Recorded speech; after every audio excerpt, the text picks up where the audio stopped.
Alright, here's part 2, guys. The Quadrunner 4x4 02 Ltf-250f or something. Here's the prognosis. So the brakes, this side of the brakes was bad, and then that one of the pads of the shoes came off, locking it up.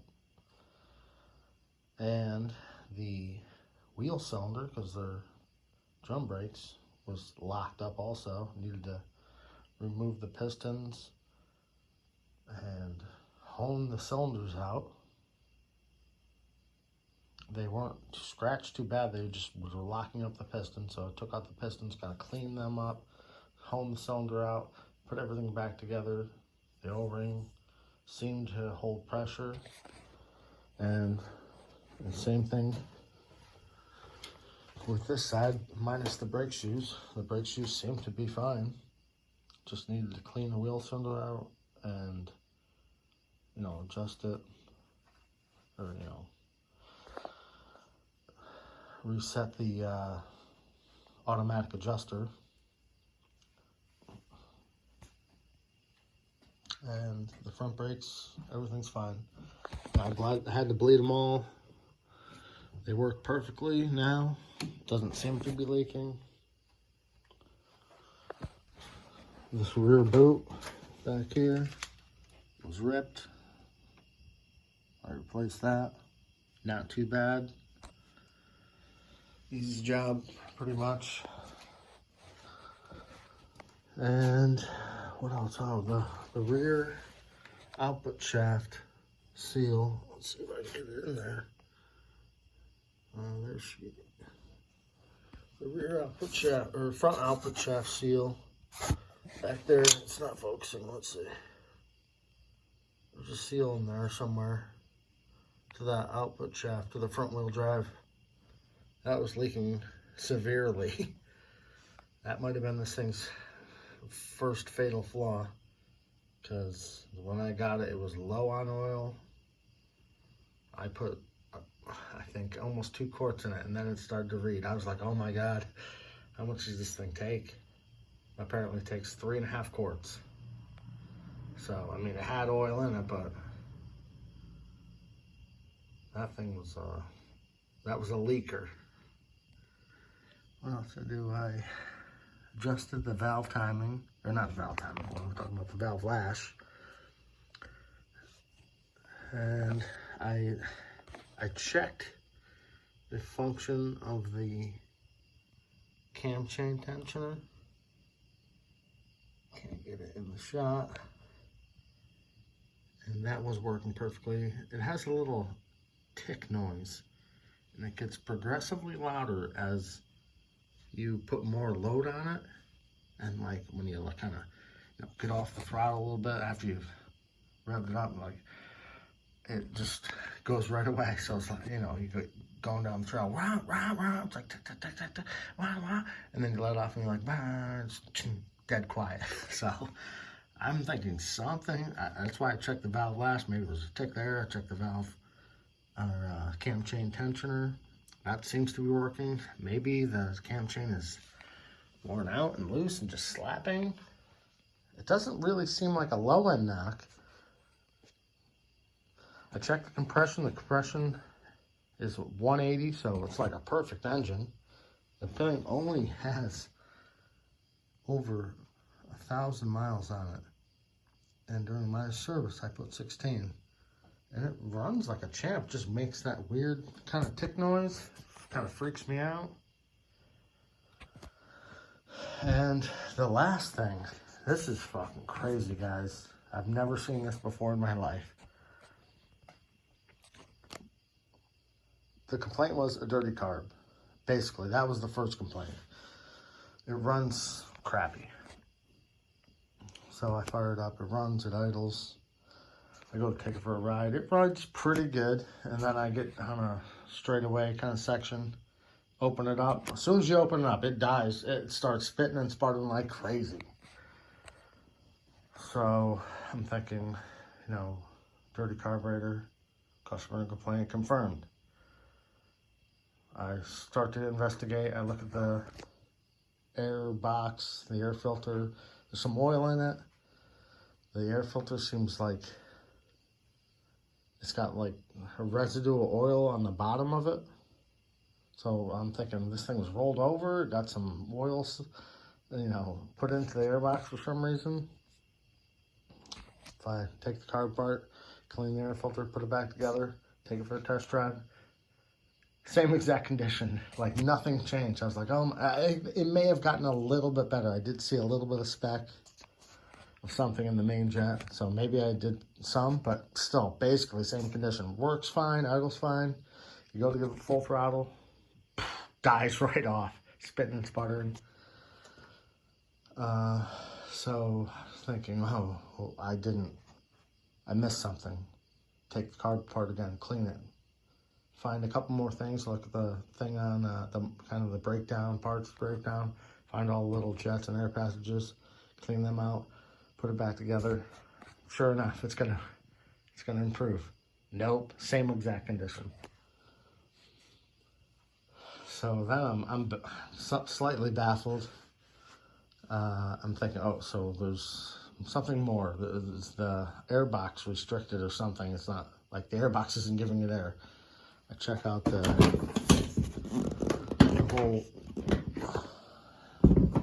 system. So the carburetor goes into this manifold piece where the air box is. The air filter's right here. It's all completely open. Goes through here up to the snorkel. Completely unrestricted, nothing. I checked a couple of the hoses that come off the bottom of the airbox. They're like drain valve check things. They're not wide open, like they won't let anything in. They're more of inspection, so it's got like a black tube you can't see through. And to the bottom there's like a section of clear tube, and they were loaded up with stuff in the first check over. So they've all been cleared. One, I'm somewhat suspect to this. This whole engine and transmission is one piece. In the back, where the differential is, there's a crankcase vent that comes up and goes post filter. So the filter's here, drawing air, goes through the filter, and the filter hooks up here. And then there's these two hoses. One's another check in case, I guess, water gets in there, and then one is a crankcase vent. It comes off there, plugs into here, and then it goes through the carburetor. So I'm thinking maybe it's producing some weird pressure through that crankcase vent, causing it to do that. But I don't know. So I kept testing and testing and testing, and what I came up with, and it's not a fix. Something's still wrong, but it runs perfectly. All I did was, so this is the snorkel, bringing in air. I should show you this right here.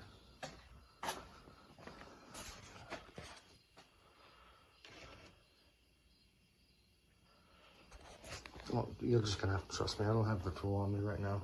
So the snorkel goes in, completely open, and then this is the cover to access the air filter. If I see these two tabs, they're supposed to be in these slots back here. If I put them in the slots and I just close this cover and it's completely closed, which it shouldn't matter anyways, it's got a huge vent right here for the snorkel. And I think, but if I close it off completely, it dies right out at high RPMs under load. This thing's just idling right here in neutral. I can go whop, full throttle, no problem.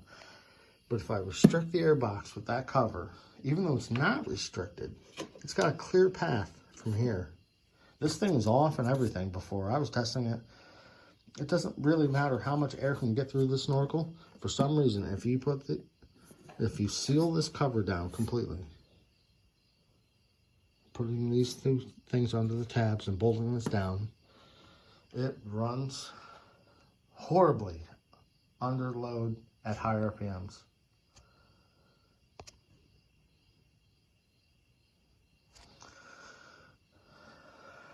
I have no idea why.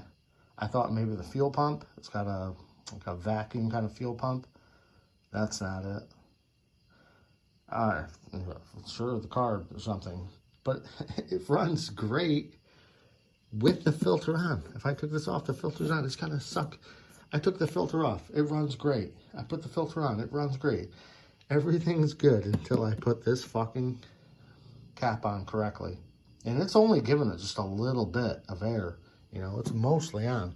And I've even had the hoses on the bottom, like off. So it should have been getting at least enough air from that, you know. There's like wide open holes in the bottom. If it was having some sort of air restriction, a box restriction, you know, it's unrestricted now. Doesn't matter. This cap can't be put on. Alright guys, I have no idea what the problem is.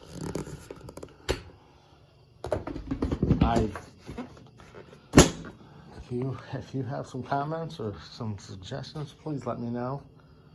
But it's going back to him, and I'm going to let him know what it is. When I told him it was the air filter restricting it, he's like, I don't even care. I'll run it without the air filter. And I'm like, okay, that's fine. Whatever you want, buddy. So at least it's got the air filter on it. I mean, unless it splashes up huge amounts of water that flood the air box before it can drain out the those little check valves or the drain ports, which aren't really drain ports, which is crazy. Nothing drains out. I think one of those things would be wide open. If it filled up with water, to drain out. Nope, they're all sealed with a little clear tube.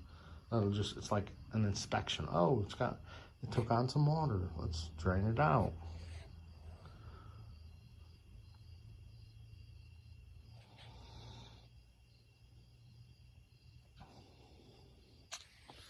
So that's this is part 2, guys. I don't know what else to say. This thing didn't work. I had a blown fuse. Now it can at least charge a cell phone or something. It's only got 5 amps of protection. So let's bolt them all back up. A lot of missing bolts. Skid plates are all back on now. One of the bolts will snap. I have to drill that out, tap it out. Yeah, I mean the front brakes, that rear universal joint boot. Thanks for watching.